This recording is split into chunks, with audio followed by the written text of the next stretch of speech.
29 degrees on the Sierra Nevada. I'm having a hot cup of coffee. I woke up a little chilly. No heater. I bundled. I stopped at Ross and got some thick pants. And I was living downtown on the sidewalk, Sacramento, when they built the Golden One Center, and they shooed us out from downtown. I don't blame them. And I was using anything, drugs, alcohol, anything but a needle. I never used a needle. But I would smoke meth if it was available.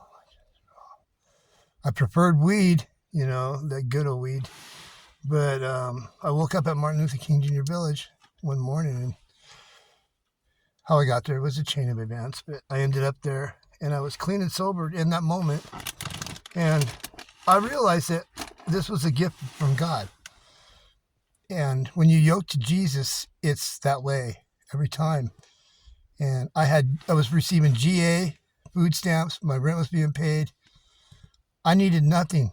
All I needed to do was just be in there and get my head on straight. And that's exactly what I did. I was offered meth every day in there, weed every day, alcohol every day, but I didn't. I mean, there was times I'd be sitting up front with John, who passed away in there, and he would offer me some vodka, and there were times I had to grab my earlobe and take myself home because as an alcoholic, that's a weakness. And once you take that first drink, you're not in control anymore. Then the alcohol's doing the talking.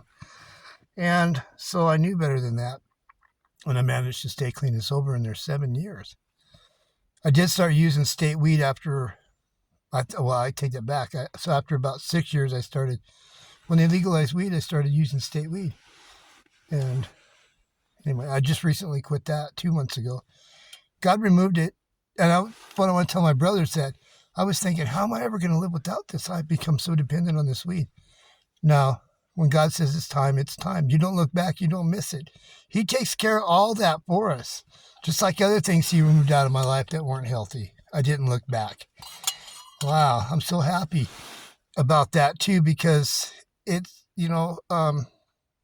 it's all out there if you want it. God provides the way out and the way to joy, and the joy is there. I mean, I've never been happier in my life. I'm up here alone on the top of a mountain. It's cold, and I'm happy. I have inner peace. You can't put a price on that, guys. Stop using the drugs. I told them at Martin Luther King Jr. Village, the staff there, excuse me, I'd like to get my brothers and sisters off all these illegal drugs. They're poison. So when all that carfentanil and all that bad stuff was coming out, and the meth was laced and terrible stuff. It's poison. And they made a mockery of that. They said, oh, you can't do that. I said, why? And they didn't have an answer, but I believe it was to protect their paycheck. And we all become sick in our own sickness in our own way, where they started choosing a paycheck over life. It didn't sit well with me. So I started speaking out, and they evicted me out of there. So I don't know on what grounds. They just said, you're being evicted. I went and packed my stuff, cleaned my apartment out, spotless, took pictures of it, and left. They didn't have to come in and replace walls and ceilings and heaters and countertops and stoves and microwaves. My microwave looked brand new after 7 years. And because I care. And I Martin Luther King Jr. paid the ultimate price, and they smear his name in there, and that didn't sit well with me either. I was speaking up on that, saying, you don't even know your brother. You wouldn't be doing this to your other brothers.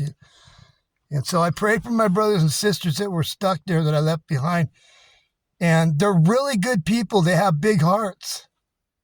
Drug addicts aren't bad people. They're hurt people who want help. And that they self-medicate with the drugs. That's their simplest way to do it. No hassles. They don't have to bag a doctor for this or that. They just go buy. It's always available, inexpensive. And so I pray for them every day because it was so hard to leave them behind. And I pray for the staff too, because I hope that they one day will realize that human life is more important than a paycheck or any race that you may have. When John wanted help, they would not even lift a finger to help him. And he was asking them, please, and they then he died. And excuse me. Anyway. So prayer, the power in prayer. I know I don't pray enough and I don't read my Bible enough, but I know God enough. Amen. God bless everybody. Make it a wonderful night.